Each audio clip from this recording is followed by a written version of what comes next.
Righty, everyone. Welcome to the next version of Low Carb San Diego local meeting virtual. Last time was a screaming success, so we obviously decided to do it again. What has happened is that we have been... Righty, everyone. Welcome to the next version of Low Carb San Diego local meeting. Where is that thing coming from? I'm sorry about that. Last time was a screaming success. What, you're hearing a noise? Decided to do it again. Yeah, that's it. What has happened is that I'm on.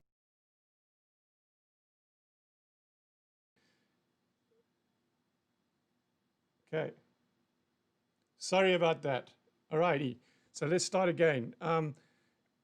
Since we had the last one, we've had numerous meetings with the hotel and finally had to come to a decision that the live event in San Diego at the end of August is not going to happen.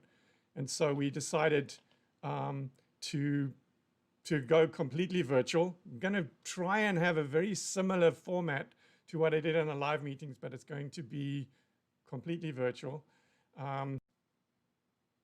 What I've done is that anybody that bought tickets for the live event, they automatically get access to this virtual event and their tickets get rolled over to next year. But any event next year or any other year, in fact. So if they can't make next year's San Diego event, they can come to Boca or Hawaii, which is another one that we're busy in the middle of planning. The following year, 2022 in San Diego, whatever they want. For people who hadn't already bought a ticket, the tickets are now on sale. We're charging, it's $79, the full price. But if you buy a ticket before the end of this month, before the 1st of August, then you get $30 off. And for those of you who were interested in getting a CME certificate, that's an extra charge of $100. So it's $179 if you want a CME certificate, $79 if you don't want a CME certificate, and it's $30 off if you get it before the end of this month. We're also going to have a lot of giveaways and stuff like that kind of targeted towards the end of the month, and only people that have actually registered by that stage will be in line to win tickets. Keep an eye out for that. So as I said the last time, normally it's Brian Lenskes and Jeff Cotterman from Tri-Systems and NAS, who's also the president of the National Association of Sports Nutrition. These guys started the local San Diego event, and I pretty much just go along there to help them if I can, but they run the show. So they do. I'm letting them do the same thing in this particular environment. So, Jeff, take it away, man. Let's get this thing going. Yes, sir. So we are hosting right here from the Tri-Systems Center, and this is another month gone by, and we're having our Low Carb SE, Low Carb San Diego meeting concurrently with Low Carb USA because it's virtual. So now you don't have to travel to the center here. You don't have to sit in a seat on the exercise floor. You're watching this from all over the world. And last time we had people from all over the world, literally from different continents, from Australia, from Europe, from all over the country. And so we'd love for you to chat, announce yourself, where you're from in the chat section. Listen, if you really want to interact with us, the place to go for this event right now, you might be seeing us from YouTube, you might be seeing us from Facebook, or you might be where you should be, which is lowcarbusa.org/videos/livestream. So if you go to lowcarbusa.org and find livestream, it's /videos/livestream, and then you can be sure that I will be reading the feed throughout this presentation. I'm the MC along with Doug. So Brian and I are kind of the co-chair people of the San Diego chapter of Low Carb San Diego, and then we are a microcosm of what we're trying to duplicate all over the world through Low Carb USA. Um, Dr. Brian, you're taking a break out today. What are you doing today? You're doing something today. I don't know. Are you really busy? Or you Yeah, just it's been kind of crazy, And welcome, first of all, I invite to all of my patients and Kristen Bear's patients. And first week up and running, and it's been awesome. We're just really looking forward to collaborating with Dr. Ben, with Jeff, Tri System, and trying to get people healthy. So we have a new scale that Jeff's people are gonna love. It's a body composition scale from Sika. It's unbelievable. I was hoping to give you all a demonstration of that, but our software's not all installed yet because it's pretty complicated coming from Germany. But yeah, it's really exciting. Our office came together, and it's just an incredible place of healing. Very, very tour soon. But yeah, Jeff, it's really exciting that we're in the same town and we can start doing some great stuff based on what Ben has taught us. And also my type 1s and type 2 diabetics, to hear Andrew's story is something. I think it's one thing for me to tell you about him, but it's another thing to hear it directly from him and how his life has changed. So I'm really excited to hear the talks today. Yes, I am too. So brace yourself, guys. It's not going to be too long, but if you cut out early, you're going to make these short and concise. We've got two speakers. If you guys have seen the graphic, you know who they are, but I'm going to introduce the first one. This guy's a mentor. He's a little bit older than me, just a little bit. Don't let anybody know. But I'm trying to follow in his shoes, I'm trying to be like him when I grow up. Anyway, the unique thing about Dr. Ben Boquicchio, in my opinion, he's had hundreds of introductions before, but my take on this guy is, yes, he has 2 PhDs. Yes, he's written several articles. He's got great experience over 40 years, close to 50 years experience in the field, owning medically based fitness facilities, medical rehab facilities. He's basically done the spectrum in fitness. The unique thing that you're going to get from Dr. Ben today is a high level of knowledge, but spoken to us in a practical means, right? We've all had that college professor fall asleep to because he's just speaking way up here and over our heads.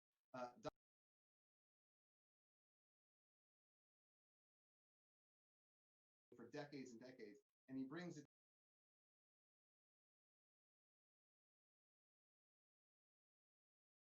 I'm going to be able to apply what he's told me to my personal practice with my clients, my own body, and that's what I'm excited about. So stay tuned for Dr. Ben Boquicchio. He's up next. Then after him, we've got Andrew Berger, who's a type 1 diabetic. We'll talk a little bit more about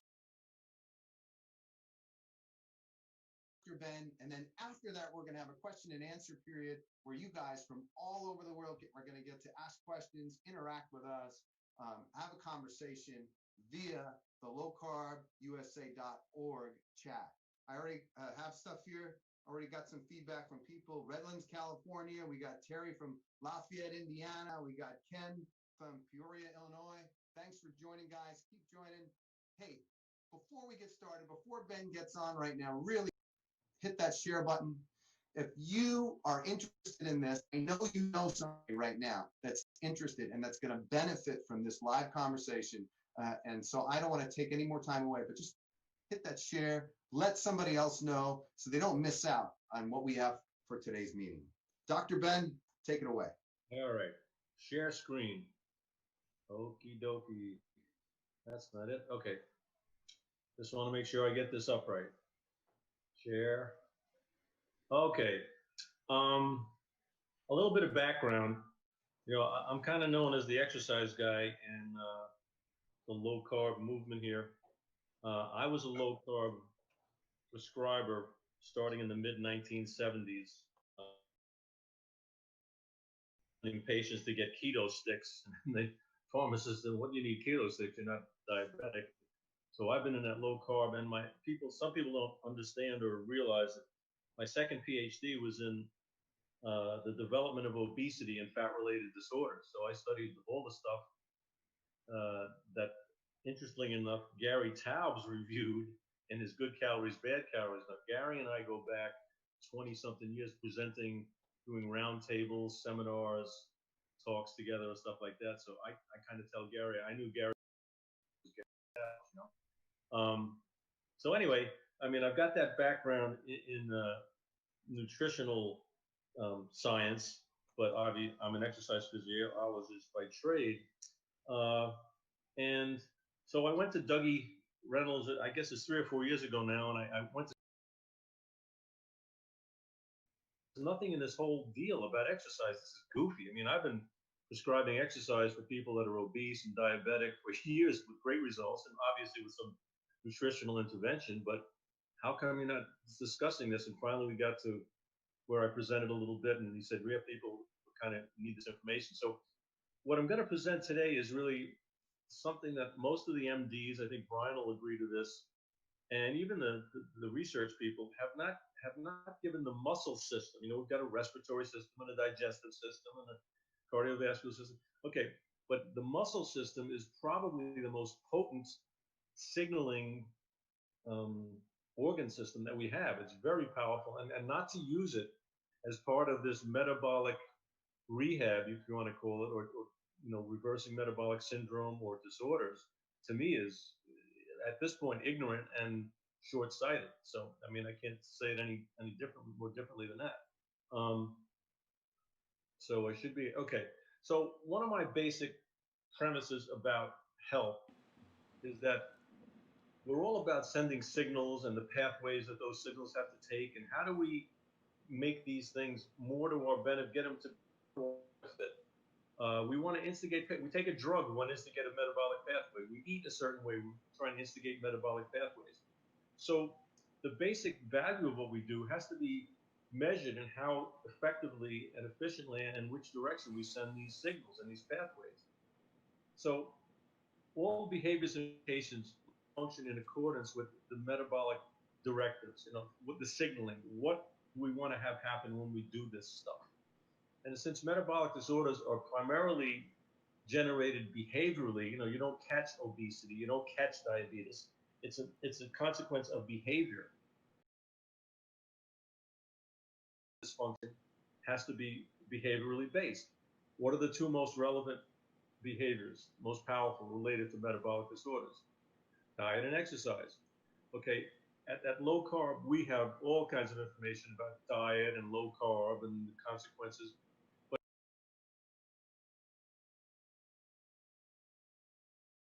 I'm trying to propose today. And today, again, we're in this pandemic, and I tell people we're in two pandemics, really. One that we are cognizant of is this coronavirus. But the real pandemic that we're facing, and it is worldwide, and it actually correlates to the degree to which COVID has affected us, is the metabolic dysfunction pandemic. 80% now of people in the United States are obese or overweight.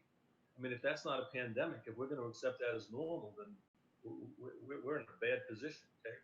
And people being home and at each other's throats and confined, it reminds me of the Jewish couple, and the Jewish guy goes to the rabbi, says, "Rabbi, I think I got a serious problem. I think my wife's trying to poison me." The rabbi goes, "Well, that's pretty serious. Let me go talk to her and spend some time trying to figure it out." So the rabbi spends some time, spends an afternoon with the wife, calls his buddy up. He says, "I think you really do have a problem with this poison thing." He says, "Rabbi, what should I do?" The rabbi says, "After spending an afternoon with your wife, if I were you, I would take the poison." I mean, that's how bad it's getting. Anyway, so the muscle system, back to reality, the muscle system is really important and really vital. It is honestly perhaps the most powerful signaling system that we have. It influences endocrine, which means whole body response, paracrine, which means similar type tissues, and autocrine, which means other muscle fibers. But over time, it basically increases and enhances our metabolic function. What are the categories that muscle stimulation, exercise does? What does it affect? It affects us metabolically. It affects the inflammatory milieu of our system and the anti-inflammatory responses.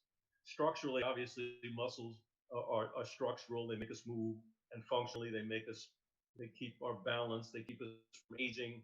I think I have a slide here that I'll go over later about how important muscle strength is to longevity. So in the metabolic realm, During and as a result of exercise, heart rate can increase more than 100% in seconds. Breathing rate can increase 4 or 5.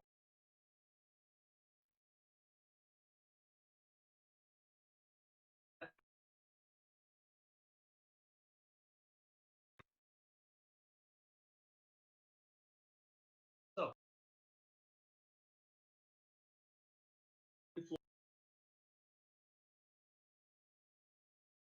inflammation is a nasty thing. If you're in need of inflammation, you can't be metabolically healthy. We want to reduce inflammation, and insulin responses enhance or upregulate inflammation. Certain kinds of activities, even physical.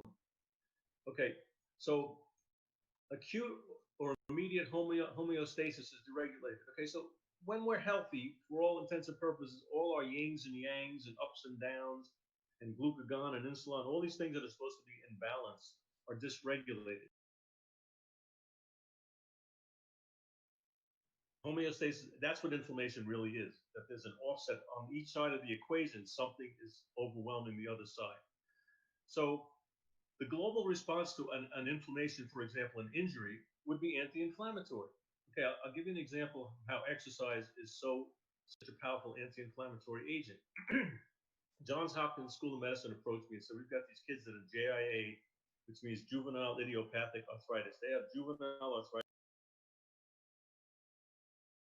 Hurt, so they don't move, so they're inactive, so they become sedentary, so they now have osteo at very early ages, osteoporosis. They have diabetes because they don't move, and their glycogen pools in the muscles are practically useless.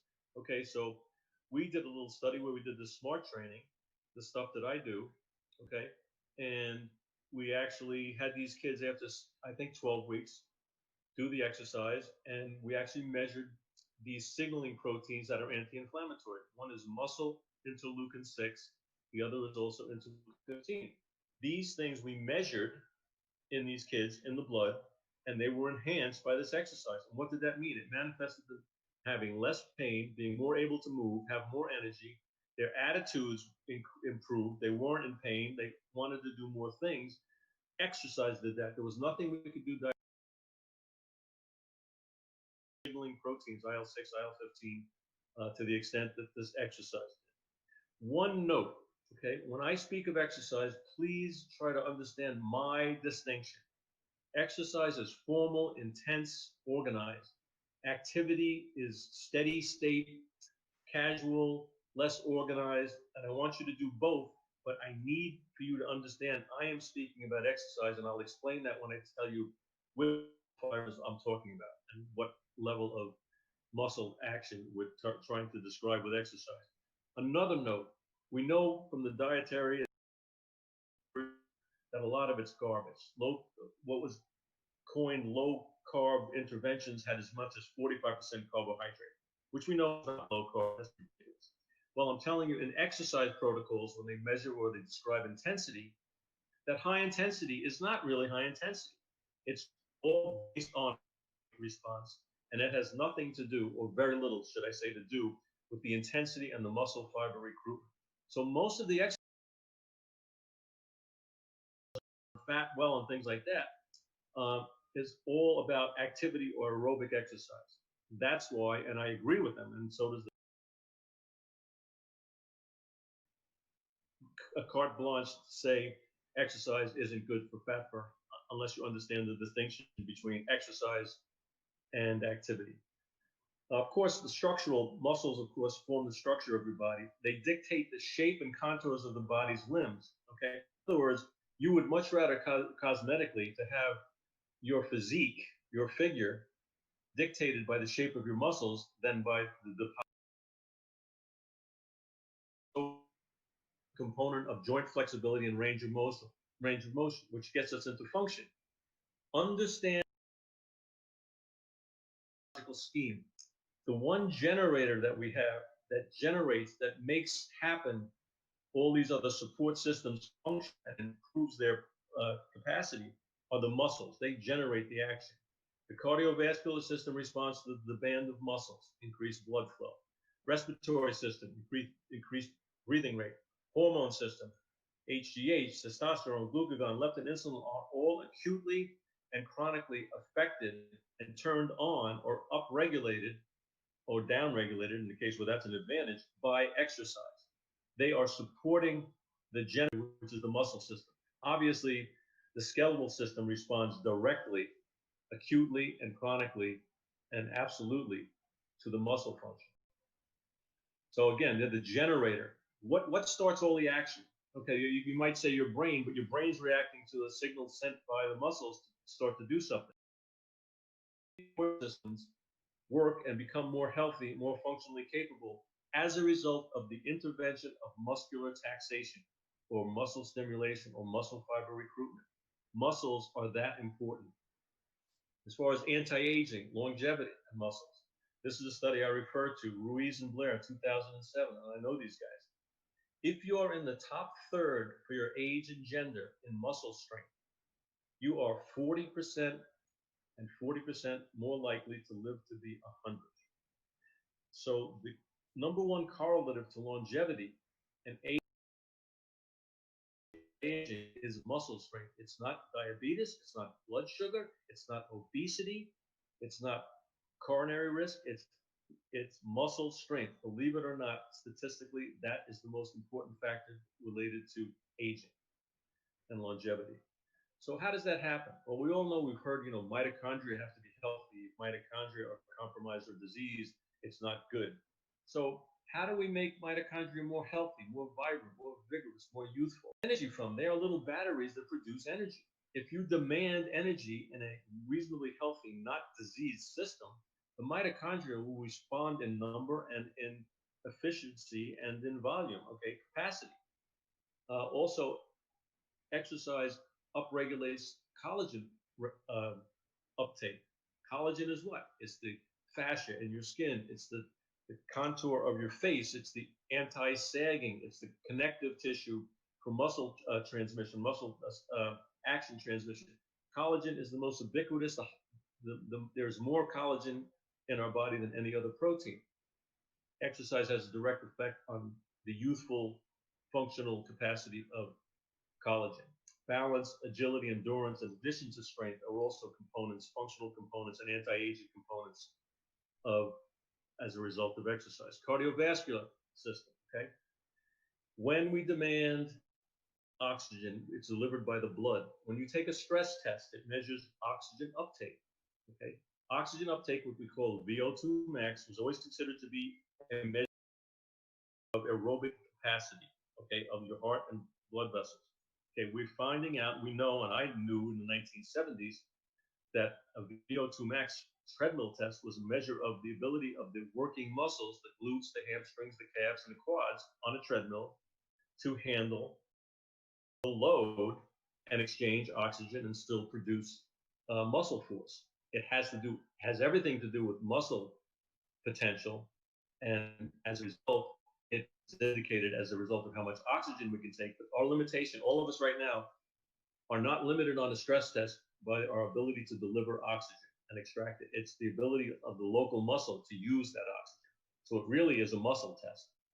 Even cardiologists that I teach don't quite get that one. Did we do anti-aging? I'll go back 2 slides. Yeah, okay, that'll work. All right, that's a couple of minutes at least. So again, Ruiz and Blair in 2007 had a huge study. What's the highest correlative factor for aging? And it's muscle strength. If you're in the top third for your age and gender and muscle strength, you're 40% less likely to die of cancer and 40% more likely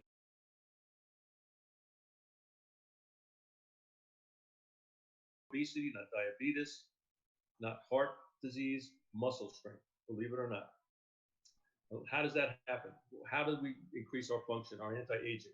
Mitochondria, you've heard, if our mitochondria are compromised, it compromises all of our functions. Okay, so what are they? Mitochondria are basically little batteries that generate the actual energy, the ATP stuff that we need to function, all the cells need to function, have functioning capacity. You demand energy from them, and they will increase and adapt upwardly. What's the highest level of demand? What's the most efficient level of demand? Muscle action, okay? Muscle exercise. the muscle system regulates collagen upregulation. Collagen is the tissue that keeps us young and youthful in our blood vessels, in our aorta, in our face, in our skin. It's the most ubiquitous. It's the highest percentage of protein in our entire body. Collagen's all over. And in addition, for anti-aging, the balance, agility, endurance, in addition to strength, are factors that are produced directly from exercise. Cardiovascular importance. The cardiovascular system relies on muscle signaling. When we do a stress test, we're measuring what we call VO2 max, the ability to exchange oxygen and utilize it for muscle work. Okay, it been thought for many years to be a cardiovascular measurement, and really, I kind of proved it practically in the 1970s when I increased the strength in the muscles that were used on a treadmill test without any formal or what would be considered aerobic training, cardiovascular training. We improved VO2 max anywhere from 15 to 25%. So it is really a measurement of muscle function more than it is a measurement of aerobic and oxygen delivery function. We are all more capable on the treadmill performing longer, not because we can't deliver the oxygen, but because the muscles can't extract it. It's a muscular adaptation. Aerobic fat burning activity, as opposed to is induced by high intensity muscle stimulation, but it is the muscle system that will trigger the fat burning process. And of course, resistance to fatigue, endurance, functional energy are all enhanced by the muscle. The respiratory system. COVID-19, what's the main problem people have? What's the limitation? What causes people to die? What's the mortality issue? They can't breathe. They can't deliver oxygen. They basically can't function. If you do high intensity exercise, if we tax the muscles in a certain way, for example, like we do in the SMART system, okay, we reduce the potential or the possibility of respiratory failure and increase the capacity to extract oxygen. That's called oxygen exchange. You know, when they put that little clip on your finger and they say oxygen sat, well, it goes below, 95 or so. Usually people are 97, 98, 99, whatever. These people have ridiculous. That's why they have to be intubated. Once they start intubating you, likelihood of mortality, of dying, rises enormously. There's also the muscles produce a lactic acid adaptation. You've heard of elevation, high altitude training, and also when we produce lactic acid, that adaptation, it produces this 2,3-DPG, diphosphoglycerate. And what it really is, it's an enzyme a signaling protein that tells hemoglobin, let go of the oxygen. And as a result of our lactic acid buildup and adaptation to that kind of training, that kind of muscle work, again, muscle system, we can actually enhance our ability to extract oxygen under conditions of stress, one being COVID, the other being training for the Olympics in Mexico City. The hormonal effects of exercise. No system drives hormone action so acutely, meaning so quickly and so permanently and so chronically, than exercise. We control insulin by now producing the most insulin sensitive tissue that we have in our body is what? Muscle cells. Okay. When we exercise and we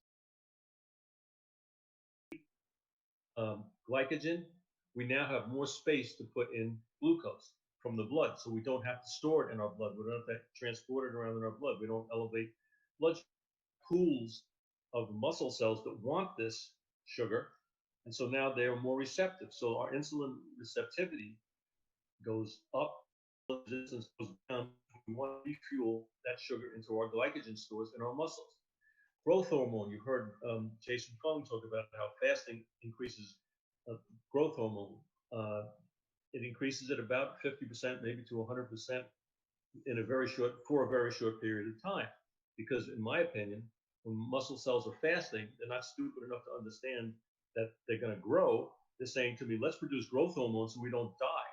So it's kind of a furtive HGH response from exercise, high intensity exercise, is 10 to 50 times higher than from fasting and lasts hours and hours instead of minutes. Testosterone, obviously, is one of the hormones that is elevated because it helps us retain the muscle that we've built. Adrenaline, when we work to this high intensity level, the body's saying, whoa, my glycogen, my life and death muscle fiber fuel is running out. So adrenaline spurts into the system. It releases free fatty acids from stored fat. If you want to burn fat, you want to burn stored fat, not existing circulating fat, which we have to pay back.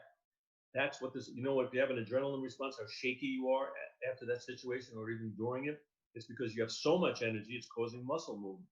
But muscle action that drives this hormonal change. Cortisol and stress, too much exercise can cause an over response of cortisol. It's too much stress. That's why we don't train 5, 6, 7 days a week. We train twice a week.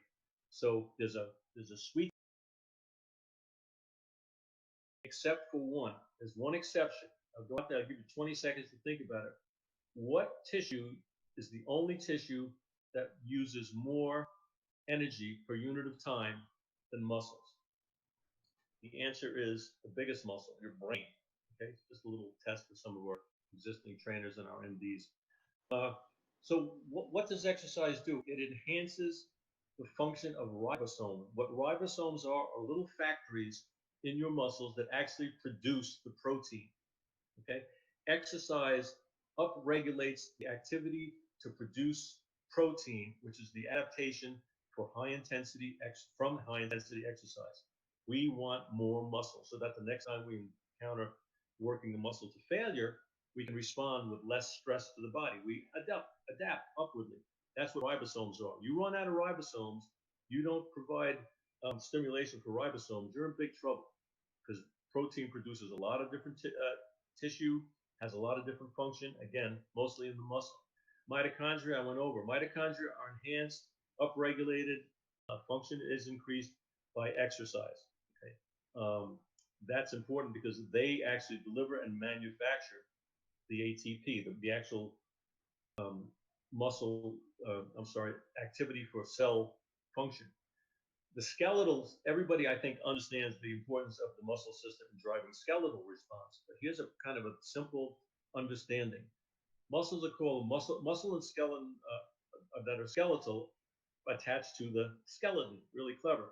So those are called skeletal muscles. When we drive protein synthesis or the uptake of protein in one of these, the muscle or the bone, but in this case, the active ingredient is the muscle, we drive the protein uptake in the bone. But here's what bones are. I'll give you a real short osteoporosis talk. Bones are simply a matrix, a spider web of protein upon which we lay down calcium. We put calcium down on that. If we have more matrix, if we have more vibrant protein matrix, it's easy to lay down calcium, to put it down in there. There's more places for it to go, and it's harder to leach.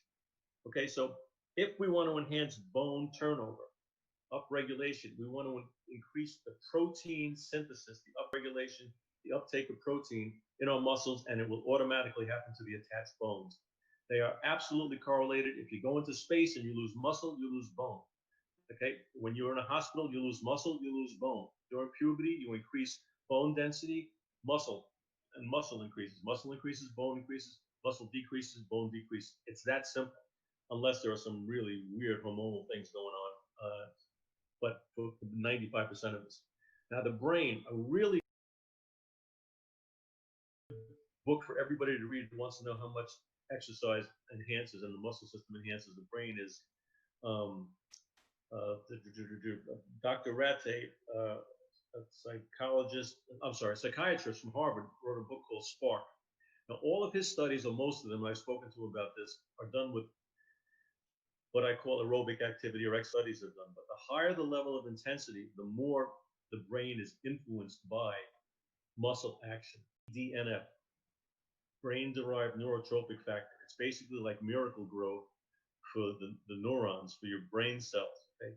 That's enhanced enormously by exercise, and higher the intensity, the more BDNF.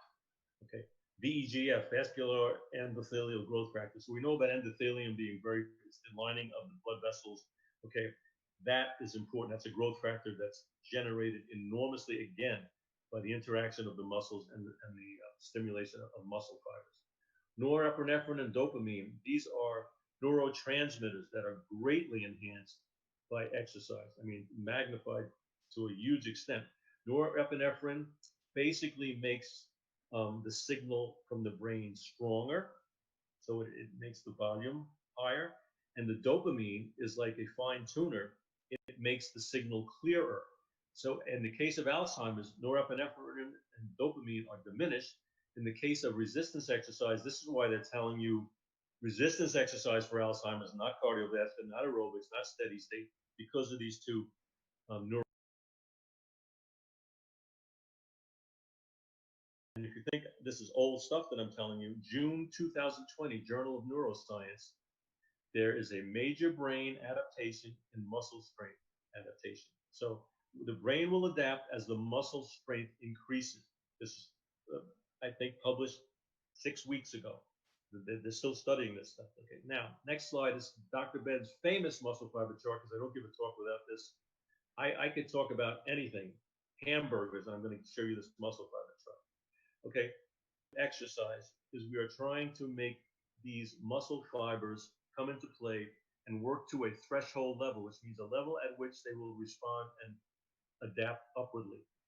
When we work the first couple of muscle fibers, type 1 and type 2, these are aerobic, basically aerobic steady state muscle fibers. And I want you to do that through activity. On a daily basis, I want you not to be sedentary, so I want to use these muscle fibers. When we do our twice a week SMART training, this high intensity training, and again, it's relative. I can train, I have an 85-year-old obese patient that I work with who's really at a very low level of conditioning, and I can have her do high intensity exercise by the simplest kinds of maneuvers, and she'll get into these type 2AB and type 2B fibers. Okay, she'll get there and get the response necessary. I also train world-class, world record holder, gold medal winner athletes, and they have to get into those type 2AB, type 2B muscle fibers, okay, which is going to take a lot harder, a lot more concentrated, a lot more difficult work, but it's relative to everybody. Everybody can do high intensity working into these muscle fibers. If you've been sitting in a chair for 6 months, getting in and out of that chair 5 times might get you to these type 2B muscle fibers, which would qualify for that individual as high intensity and derive all the benefits from this type 2B muscle fiber stuff, which I'll explain. We want to drive those type 2B, the fight or flight, life or death fibers. We want to have exercise work those to a threshold level, that level at which the body will respond upwardly, get stronger, enhance its ability to store glycogen, things like that. That's what we mean by high intensity exercise. So how do we do this? What's the practical, takeaway from all the stuff I've been talking about? The importance of the muscle system. How does it work? Okay. Here's what we do in practical purposes. We want to stimulate those type 2B fibers, which means work to a point of failure. The movement should be slow and safe. Okay, safe means slow because we're reducing force on the joints. I am a proponent of working the whole body. And there's Dr. Ben? As developing species. Dr. Ben, can you go back to just start on the whole body point again on that slide? Okay, well, I have a problem with, I understand where they're coming from, and I respect a lot of the stuff these people say, but I totally disagree on not working the whole body.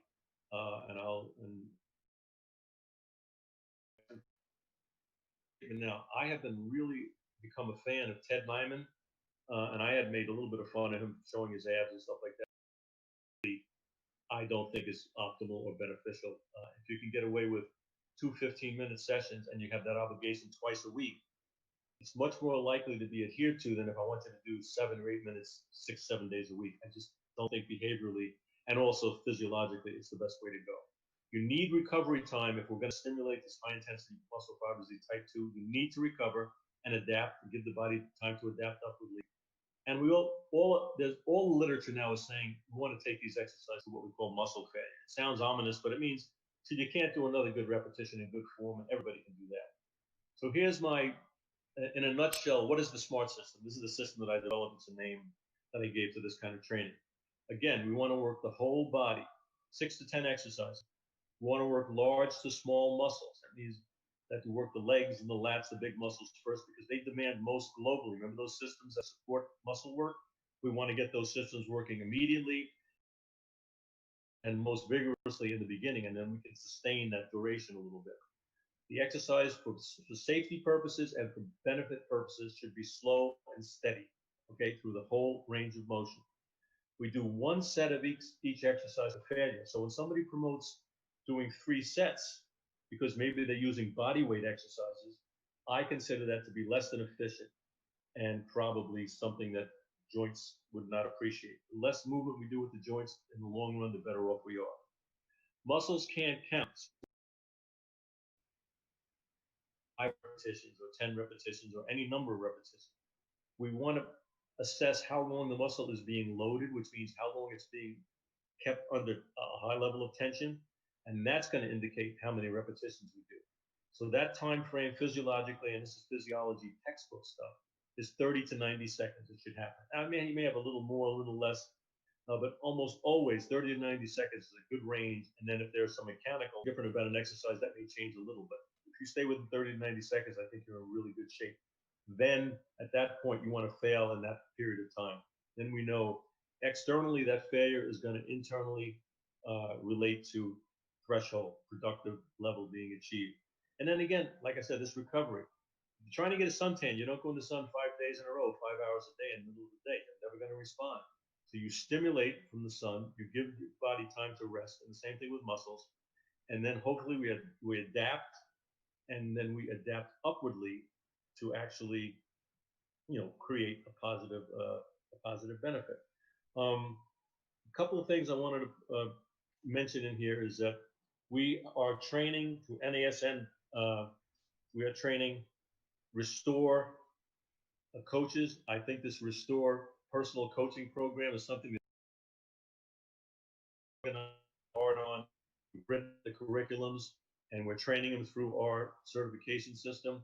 I think it's something to look at. I guess Doug or Jeff can give you that. It's restore.com, but I've got docs here in Scottsdale and Phoenix who are now having their clients go and apply for and use this. It's I think anywhere from $49 to $99 a month. You get your own personal coach for health, for low carb, stressing low carb, the SMART training program, and other behavioral interventions. I think that's something that we want to kind of promote a little bit because we're involved in it, and I think it's legit stuff.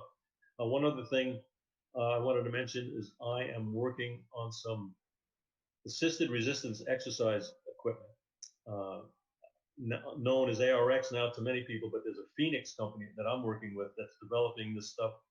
Really good, really incredible. I am working on a 7-minute whole body program, and I'll be able to test exactly the benefit of that within 3 to 6 months. Twice a week, 7 minutes. If that works, I think 8% beneficial. And somebody tells me they can't exercise, then I'm just going to come there and smack them. So anyway, hopefully we've gained a couple of good ideas from this, and that's about it for now. Great, thanks, Dr. Ben. No problem. Okay, so get all this physiological benefits. I can get all this psychological benefit. And one thing that I'm thinking of, well, we started at around 1 o'clock. It's 1:47. I'm gonna just Don't be sedentary. I'm gonna get out of that seat for a second. You can do that too. Hopefully you're watching on something where you can get out of that seat because we got more on the way. Just a little note. Dr. Ben wrote a book, 15 Minutes to Fitness. This is a great book. You can get it anywhere books are sold, Amazon, the bookstore. This book is all over the place. And guess where it also is? It's Kindle. So you can put it right on your iPad. And this has actual pictures. It's not just like a slide presentation where it was all big words and black and white. There's actual pictures in here. And he actually explains how to do this specific SMART workout. So I suggest you get that. If you really want to delve into it, we also, the Restore coaches, he personally developed with the NASN, the National Association of Sports Nutrition. We developed together the certification program where the Restore coaches are totally familiar with his type of training, with the right type of training. I know that when I first looked at this, I immediately said, this is applicable to every one of my clientele at my Tri-System Center. And so now we have a certification, and you can get SMART certified. So you not only know the ins and the outs and get into it in depth, but you can actually be certified to teach somebody else how to train right and not just spin their wheels or hurt themselves with exercise. How many people have gym memberships and they don't know what to do? How many people out there are saying exercise just doesn't work for them because it doesn't matter whether they do it or not? With this type of exercise, you see documented results immediately. So resources for you. We got up next. Now, if you have questions for Dr. Ben, hold on to them because we have question and answers right after Andrew Berger's our next speaker. This guy is so cool. I met Andrew at the last Low Carb here in San Diego, Low Carb USA. He just kind of walked up to and asked some of the speakers questions after. That's how I first noticed this guy. And he was asking some intelligent questions to these big speakers, these doctors.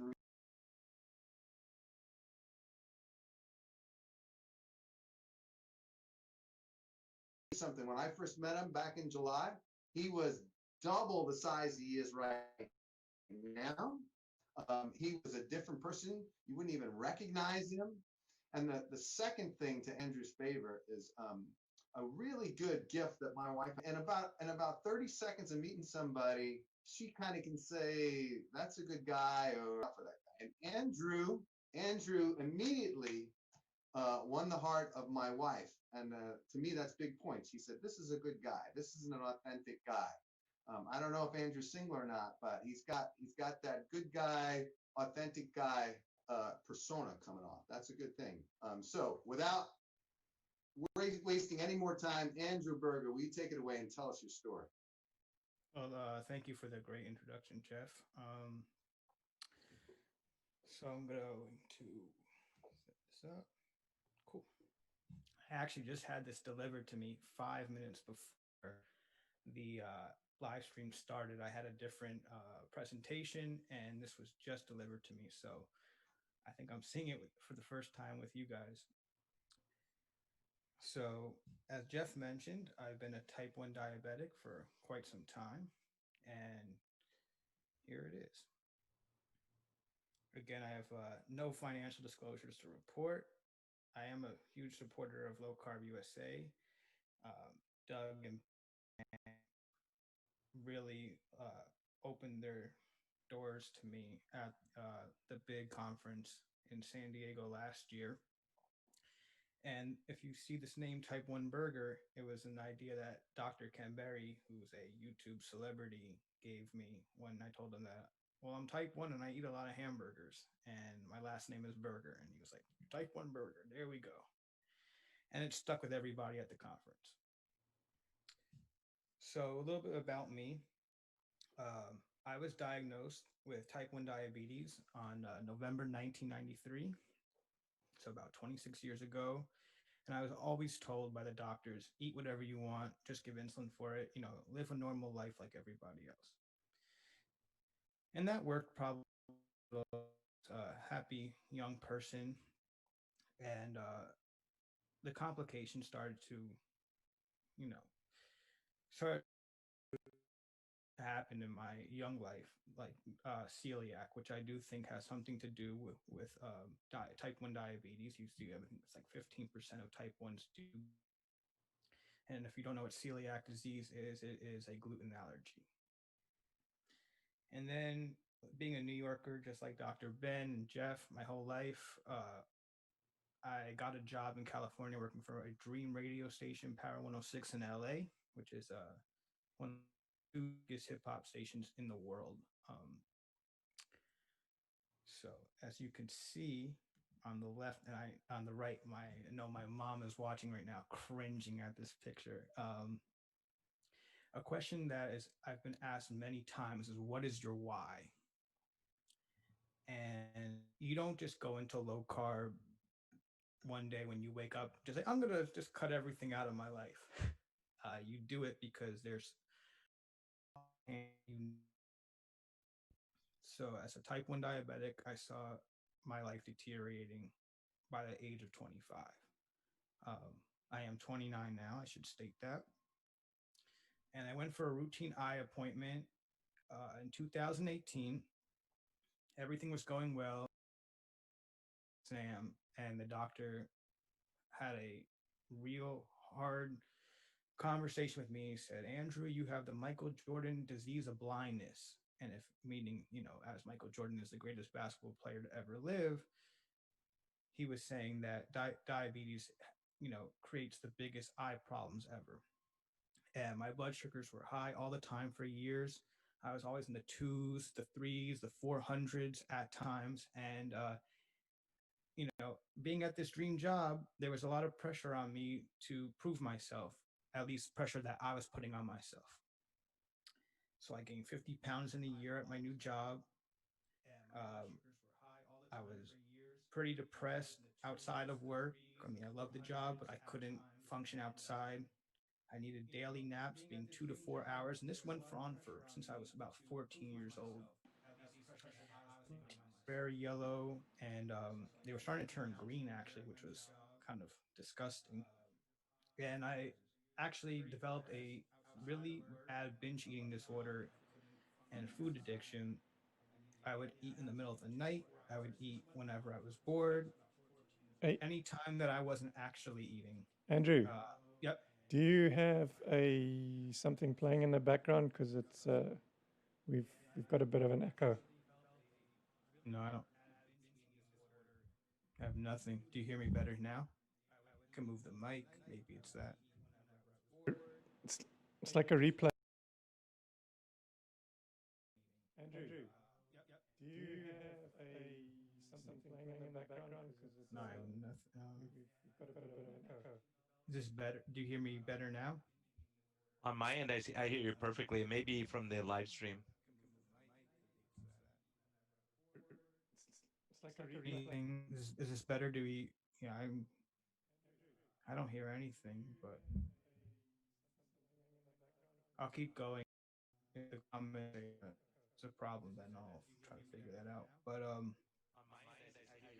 again, I had a binge eating disorder and food addiction. Anytime I wasn't working, so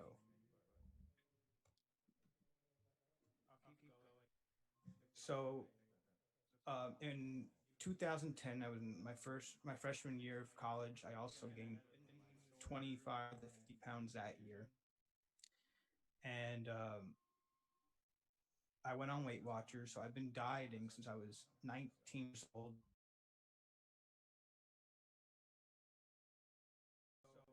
And I would be yo-yo dieting because I was always gaining weight. And I think I did Weight Watchers about 4 or 5 times. And every time I started to realize I was getting harder and harder to lose the weight. So eventually, I found low carb.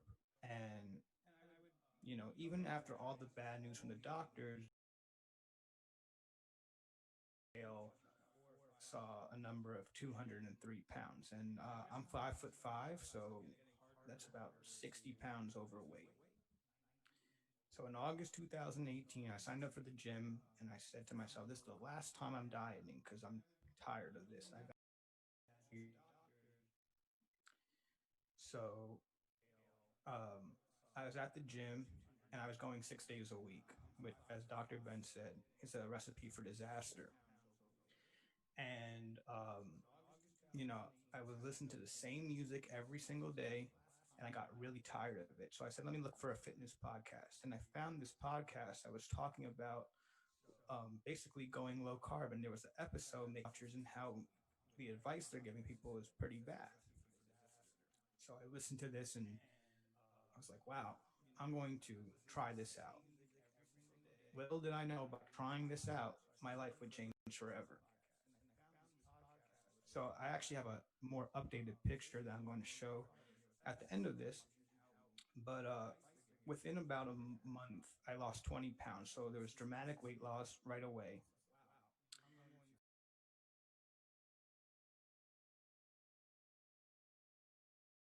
I didn't think a diet, a weight loss solution would change blood sugars. I had to see insulin drop. I went down, as you see, from 60 units to 15, and that varies. If I'm fasting, it's 5 units of insulin a day. If I'm eating, consistently, meaning 1 or 2 meals per day, which I do now, I'm a little bit higher on a basal level. And basal insulin, basically fasting insulin. So just basically to live, I would need this amount without food. So I started low carb October 2018, about 10 to 15 carbs a day at most. I cut out all processed foods. Um, and then December 2018, I found out about a guy named Jason Fung, who talked about actually a man who fasted 381 days. And also, doctors always told me, you can't fast. You're gonna do much harm. And once doctors said I can't do something, I was always like, I'm doing it. Didn't really believe what they were telling me. They got me this, they helped me get this sick. It was hard to believe their other advice.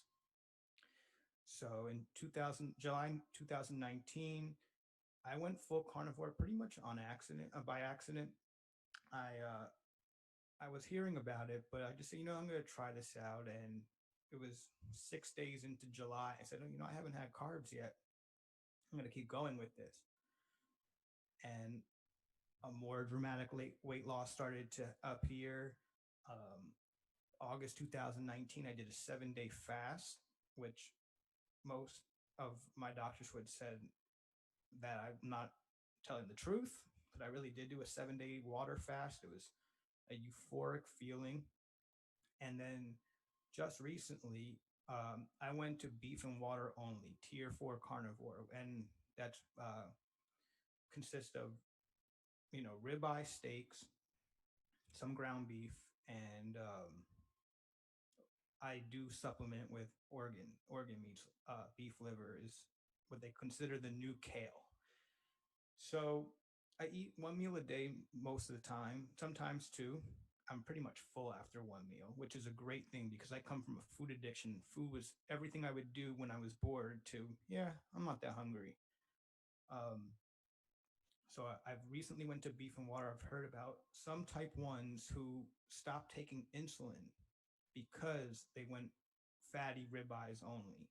And with everything that's worked out for me this far in my journey, I said, I'm going to try everything out and give back to science. Use me as an example. I'm still here. They said I would do a lot of harm to myself. I reversed everything uh, with my cholesterol. I've done so much good. Why not just, cut out to the bare, to the maximum?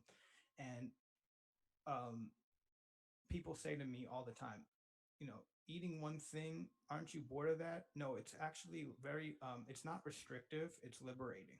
So I just want to mention that because I think people ask me all the time, how do you eat only one thing? Well, it's actually, I look forward to eating my meal when I'm hungry, I'm eating that steak very quickly. So it's very liberating, the lifestyle. So exercise is smart. And SMART stands for, as Dr. Ben said, slow, maximum, and resistance training. You can't outrun a poor diet. I see so many people that start a diet and they're like, well, I gotta go to the gym, and they make their workout their priority over the gym, their workout over their eating habits. So how much do I exercise? I get this question a lot. It's 2 times a week for 15 minutes. As Dr. Ben mentioned, I met Dr. Ben last year. I was going to put this in there that he was a quack. I didn't want people to take that the wrong way, but he would get a good laugh. And instantly, I heard Dr. Ben's accent, and as a New Yorker, I knew he was telling the truth. He had some of the first gyms ever in New York City 45 years ago, and he's been doing this for 45 years for himself. So he gave me his number, and I think about 5 days after the first week of working out, it was about 3 days later, I lost 5 inches off my stomach, and I called him and I said, "You weren't kidding." So I told you, Andy. So this is the program I've been doing now for a year, and I would say I've seen tremendous results.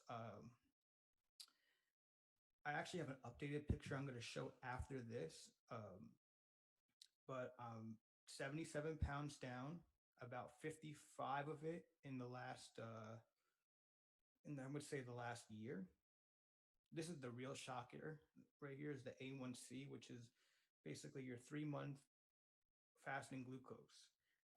I was at a 7.8%, and now I'm at a 4.9%, which would, in medical terms, would say I'm not diabetic. I am diabetic because I do have to take shots for my insulin. But going down from 7.8 to 4.9% was an amazing feeling. I've been in the eights, I've been in the nines, almost the tens. I've never seen a number 4.9%. So this was extraordinary.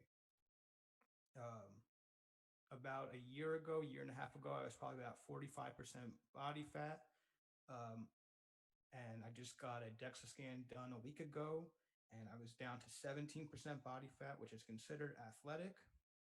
And I went from 20 to 17 in just a month, from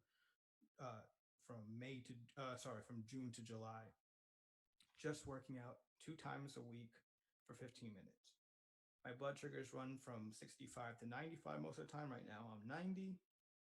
And this is the real shocker. So when my eye doctor told me I would need shots for the rest of my life because for control, on Wednesday, my eye doctor called me and said, "Everything is looking much better. I'll see you in 6 months," which was a shocker for me because I'm usually going to the eye doctor once a month. And they saw a huge increase in reversing my diabetic retinopathy. So I no longer need daily naps. My teeth have gotten whiter. I do not have any depression at all. And some people tell me I even look younger. So, and mostly the food addiction, eating is a second thought. I don't think about it like I did. It's not something that I'm like, oh, where am I going to go to lunch today? I know what I'm going to eat. It fills me up. I'm actually satiated for the first time in I can remember, because I would eat these heaping scoops of food from a fast food restaurant and want to eat 15 minutes later. I just didn't understand it. So to get this far has been awesome. So my future with what I've been doing, again, I did this to go on a diet to lose weight.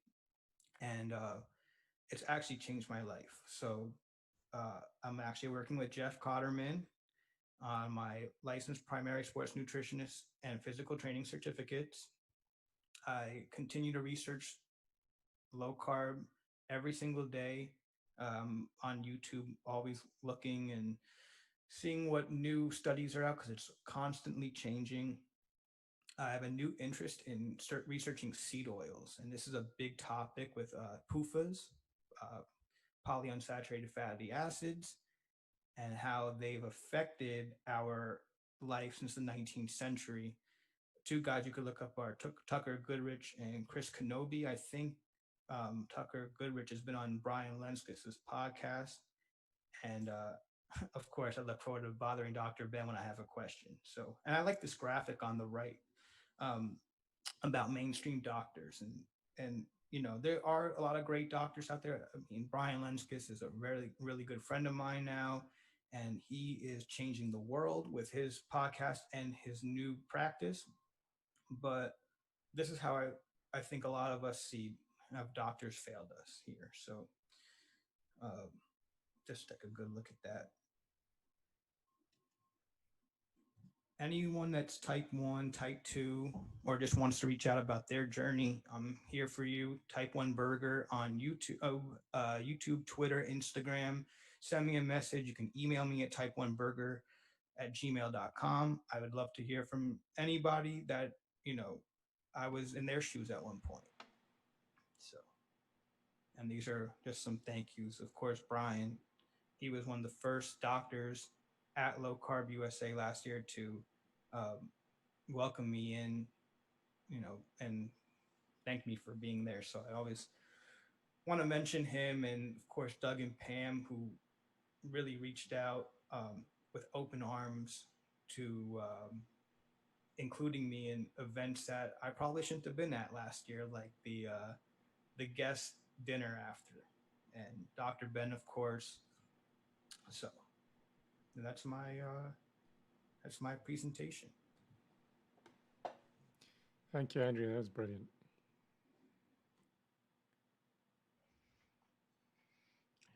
What happened to everyone else? I was muted. Sorry, I clapped though. Hey, very heartfelt presentation. I think that a takeaway from Andrew's right away is that we all have been in a place where we felt we could do better, and there has to be a compelling why to make a change. And what a compelling why Andrew had. And he was doing a lot of the things that we're told to do. He was exercising every day. He was going to the gym every day. He was eating probably a high carb, low fat diet, right? It just wasn't working. So a great thing about Andrew is, one, he can tell a story, and we just heard it. And two, he's open to helping somebody kind of pay it forward. If there's type 1 diabetics out there, or if there's people out there that are feeling hopeless, Andrew is a guy that has experienced depression and experienced this whole sense of, am I ever going to be better? And look at him now. So that's a great, great story, man. And Thanks, Jeff. I wanted to include, I'm sorry, I forgot to show the pictures. Yes, let's see it. So I just wanted to do, I didn't want to cut you off, but oops. Let's see where, could everyone see this? You guys see this? Yes. Yep. So there was me at 203 pounds, and you can see all the way to the right, bottom right, at 133 pounds with maybe some abs peeking out. I don't know, but I like to think they are. And then there was the one before and after that I love looking at sometimes, just to remind myself how far I've come. Yeah, no, that is a brilliant image, man. So great. Yeah, I want to highlight from a medical perspective. Obviously look at the picture and see that, but the point is, this guy's going to save the healthcare system how much money? Look at he was suffering his doctor told him he was going to go blind. That's going to cost the system money. I guarantee you he'd be heading towards amputation, kidney failure, ulcers on the legs, all these things that we've seen. And you look at someone who took their life into their own hands and said, look, my doctor's not helping me. I'm going to learn. I'm going to educate myself, and I'm going to do something. And so this is hope, huge hope. A type 1 with A1Cs like that, I don't think people understand the implications of that. That is unbelievable. I get goosebumps looking at that, because I know the implications for the patient. And this is why we're doing this kind of medicine. This is why the low carb community has been negligent, in my opinion, of saying it's just about diet. It's not about exercise. And also the exercise guys have been negligent, saying it's just about exercise, not about diet. So Andrew proved that when you put these things together, especially with Ben's workout, that's why I've been such a proponent. That's why I've seen Andrew and what he's doing and other people are doing. It's unbelievably remarkable. The reason Andrew was so heavy was he was shooting tons of insulin to get rid of the sugar he was eating, and it was just shoving it into his fat stores. Now he's able to bring his insulin down. The only difference between the rest of us and Andrew is he's shooting it and we're making it. That's the only difference. So making that insulin as low as you can. That's what Dr. Ben's talking about with longevity, with putting on muscle mass. This is what I'm preaching every day to my patients. Put on muscle mass, get the activity right, watch the carbohydrates. It's not that difficult, especially when you see someone like Andrew saving his own life. Because I know what road he was on. His doctors told him what road he was on, but no one took the steps to say, let's change what you're putting in your mouth. Let's watch the stress. Let's get enough sleep. Let's exercise. They just said, I could throw more insulin at you. Don't worry about it. And it's a disaster, and I see it every day. But thank you all for being here, too. Yeah. So now we get to ask them questions. We get to ask people questions. Now, if you want to be first in line for your question, there's a lot of people watching now, many people. Go to lowcarbusa.org/videos/livestream. get in the chat and get your question going. We're going to be monitoring YouTube and Facebook, but it's not going to be the priority. The lowcarbusa.org site is the priority, and that's going to be our base for our future. What's the name of your fitness book, Dr. Ben? That's the first question. Chloe wants to know the name of your fitness book. There it is. 15 Minutes to Fitness.